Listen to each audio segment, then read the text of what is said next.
Muito bem, estamos de volta com o professor Edson Trajano falando sobre desenvolvimento econômico no município de Taubaté no futuro e analisando a partir desse presente, um presente instável economicamente na cidade e no país, não, Miguel? Exatamente, Pedro, mas eu queria que o professor Trajano explicasse didaticamente para os nossos telespectadores e os ouvintes da Rede Difusora.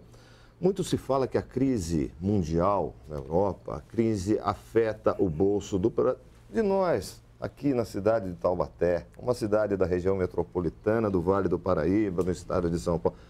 O que acarreta, na verdade? E uma outra questão, a nomeação da nova equipe econômica do segundo mandato da presidente Dilma. Lhe agradou? Eles são pelo lado mais ortodoxos? Como é que o senhor está vendo essa nomeação dos ministros? E também explicar essa crise econômica internacional que tanto nós ouvimos falar. No que reflete para a gente? Vamos começar falando da crise. A crise 2008-2009 teve impacto direto no Vale do Paraíba e principalmente na cidade de Taubaté, pensando a partir das ações do governo federal.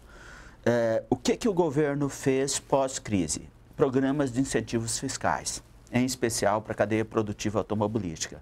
Então, Taubaté acabou passando de 2010, principalmente, até final de 2012, começo de 2013, um ciclo de crescimento econômico bastante significativo, puxado pelos incentivos dados na construção civil, mas principalmente pela cadeia produtiva automobilística. Eu não estou falando de ação local da prefeitura ou políticas regionais, mas a política federal afetou diretamente o crescimento da atividade econômica em Taubaté.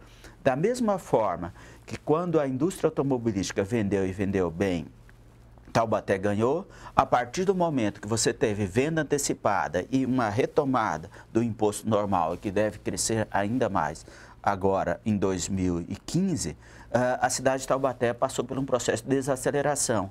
Por exemplo, nos últimos 12 meses, os dados do Ministério do Trabalho mostram que Taubaté teve uma redução em torno de 2.000 empregos industriais nos últimos 12 meses. É claro que a cadeia automobilística é a principal responsável por isso. E também o setor de construção civil, que num primeiro momento o governo incentivou muito e agora nós já tivemos uma saturação disso, passando pela política de juros no país. Nós tivemos uma queda na taxa de juros Selic, que chegou a 7,25%, e agora nós estamos em 11,25%. Foi salutar esse 7,5% que o Banco Central colocou? O governo... Ou foi uma maquiagem para nós acharmos, bom, podemos não ter mais a maior taxa de juros do mundo? O governo errou na mão, reduziu demais e depois teve que voltar a aumentar. Então, nós poderíamos pensar em uma política de maior estabilidade. Assim como na redução dos impostos no país, na cadeia automobilística. Eu sempre fui um crítico dessa redução de impostos, que nós tivemos vantagem em um determinado momento e agora desvantagem. Se tem um setor no Brasil que não devemos priorizar com política de incentivos fiscais, é a cadeia automobilística. Porque tem carro de mais e infraestrutura de menos. Ou seja, se nós temos que melhorar a mobilidade urbana, por que não fazer um programa de incentivos de infraestrutura de transporte urbano? Por exemplo, nas capitais. Isso também gera emprego e resolve no médio e longo prazo o problema do transporte urbano. Só incentivar a indústria automobilística, nós geramos um aumento de vendas de carro no Brasil. Num primeiro momento, esse aumento de vendas foi acompanhado por um aumento do endividamento das famílias, tanto no setor de automóveis como de imóveis também, e agora nós estamos com essa situação saturada, com o aumento do endividamento das famílias e com taxas de juros mais elevadas. Então, de um modo geral, essa crise internacional afetou diretamente a política nacional no campo tributário e isso resultou em momentos positivos no primeiro momento para Taubaté e agora negativo, e a política de juros também. Em relação à equipe econômica, eu vejo duas linhas muito claras. A primeira é uma linha pró-mercado, atender os interesses do mercado. Acalmar o mercado. Acalmar o mercado. E uma outra linha era uma linha de enfrentamento ao mercado. Quando a presidente Dilma foi candidata a presidente da República, ela criticou, por exemplo, a aproximação da candidata Marina de uma pessoa do setor bancário, que era a Neca Setúbal, ligado ao Banco Itaú, então que o setor financeiro determinava as cartas do jogo na política econômica da Marina. Então, ela tinha uma posição não de responsabilidade fiscal, e sim de responsabilidade social. O que aconteceu? Depois de eleita, ideias novas, governo novo, acaba cada vez mais próximo do mercado. E próximo do mercado, a primeira opção da equipe econômica da Dilma era a indicação do Trabuco, que é diretor-presidente do Grupo Bradesco. Ele não aceitou, aí indicaram um outro diretor do mesmo grupo, que é o Levi, que trabalha também no Bradesco, ou seja, aceitando a imposição do mercado. Eu sempre falo, e tenho falado isso o tempo todo, se fosse para atender o interesse do mercado, é melhor o PSDB, que sabe fazer isso melhor. Então, nós precisamos fazer, ao meu ver, eu defendo uma posição de enfrentamento do mercado. Porque hoje, grande parte do que é gerado na economia brasileira é pago em juros do setor financeiro. Por exemplo, o orçamento da educação no Brasil inteiro é a metade dos gastos do governo federal com o financiamento da dívida pública. O orçamento da saúde também fica bem menos do que o orçamento gasto com juros da dívida. Você junta PAC, Bolsa Família, saúde, educação, investimento em tecnologia, tudo isso somado no orçamento público encaminhado ao Congresso Nacional esse ano, é inferior às despesas públicas brasileiras com pagamento de juros da dívida pública. Então, se você não faz o enfrentamento do mercado, qual o resultado? Nós vamos ficar dependentes do mercado financeiro. E aí, quando eu faço a nomeação de uma equipe para o Ministério da Fazenda e Planejamento amarrada ao setor financeiro, ou seja, eles vão continuar dando as cartas do jogo. E eu votei na Dilma para estabelecer que o governo fizesse uma política. Eu votei na Dilma até por falta de opção, porque eu não vi opção. O debate de eleição presidencial foi um debate extremamente desqualificado. E aí, nesse ponto, o que eu esperava? Um maior enfrentamento em relação ao mercado. E das duas candidaturas para o segundo turno, a Dilma era a que prometia esse maior enfrentamento. Se for para fazer a política do PSDB, não há dúvida que o Aécio era muito melhor que a Dilma. E a equipe econômica está muito mais pró aquilo que o Aécio prometeu na campanha do que aquilo que a Dilma prometeu na campanha. E se eu for para fazer assim, eu não tenho dúvida que o Aécio era melhor. A pior opção foi... Nesse caso. Não há dúvida que foi a pior opção, porque o que acontece? Foi uma pior opção. Eu gostaria, desse aspecto de economia do município, essa semana se discutiu praticamente um perdão do governo, se não foi perdão essa palavra, mas uma anistia de dívidas de municípios, né? Para que a coisa pudesse andar, porque estava travado os municípios brasileiros devendo ao governo, e esses municípios, dentro do que se atende à lei, o governo não podendo corresponder, não podendo atender, porque eles deviam para o governo. Então, você dá uma anistia e vamos começar do zero. Ou seja, daqui não sei quantos anos, vamos ter que ter uma outra anistia. Você não acha que faz parte do perfil, até político, dos municípios do Brasil, de que dívida para o Estado e para a Federação não se paga, professor? Isso é um erro, porque está dentro da lei que tem que pagar. Isso não é renúncia de receita? Isso não é renúncia de receita? Sim, e nós podemos pensar primeiro pelo próprio governo federal. O governo federal não conseguiu cumprir o orçamento de 2014, o que eles fizeram? Estão tentando mudar a lei.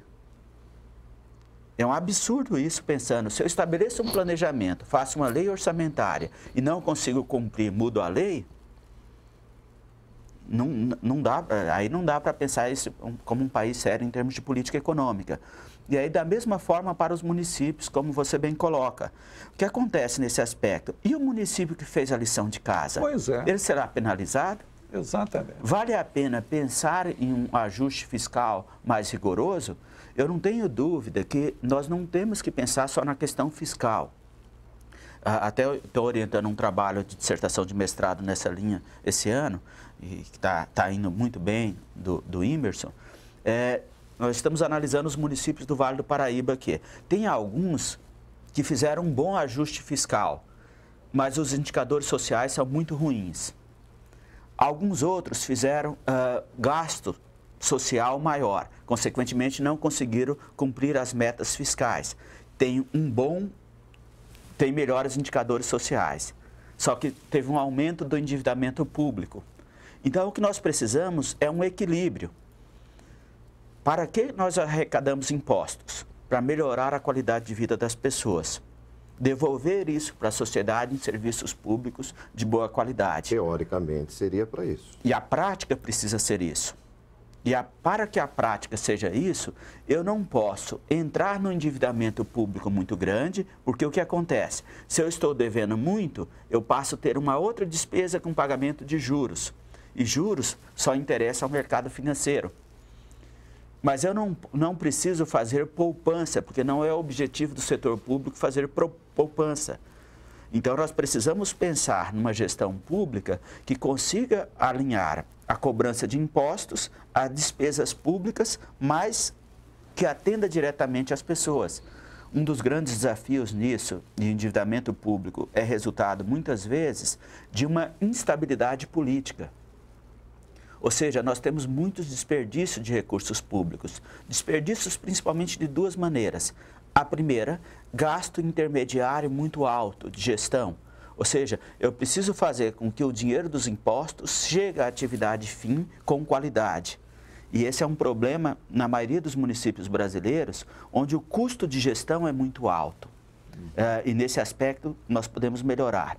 E o segundo, uma estabilidade política das obras feitas nos municípios. A lei de responsabilidade fiscal melhorou, mas nós precisamos ter políticas mais de Estado e menos política de poder de governo.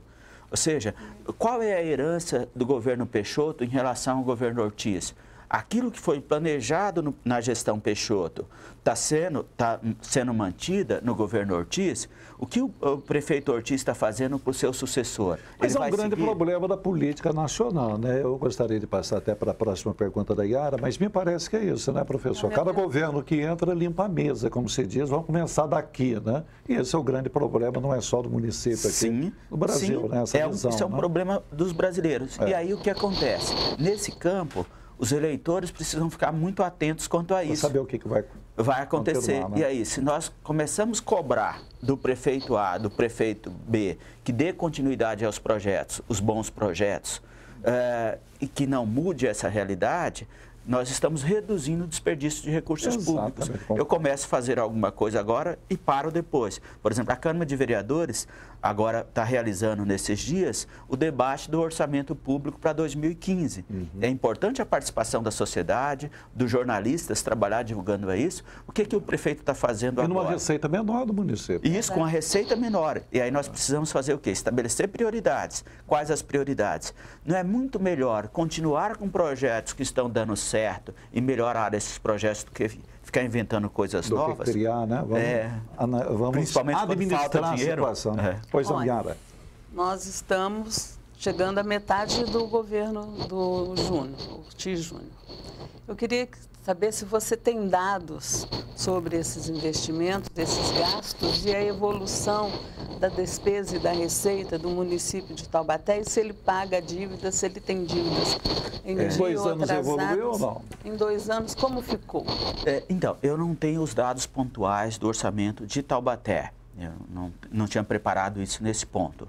Mas, de um modo geral, é muito uma continuidade em termos de grandes gastos governamentais. O que é isso? O orçamento ele não é muito detalhista, é uma peça muito mais geral.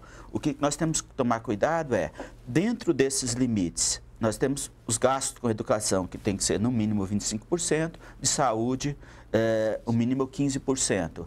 Eu vejo no aspecto positivo desse governo Ortiz, foi mais parcerias com o governo estadual no campo da saúde. Até porque, se o senhor me permite, hoje sai publicado que o governo anuncia 400 milhões em obras, com um orçamento de 800 milhões. Isso só pode ser através de parcerias com o governo do Estado e o governo federal, o que eu acho que é uma maturidade política. Isso. Professor, eu estou com o tempo estourado, faltando 20 segundos. Eu gostaria só que o senhor resumisse, então, por favor.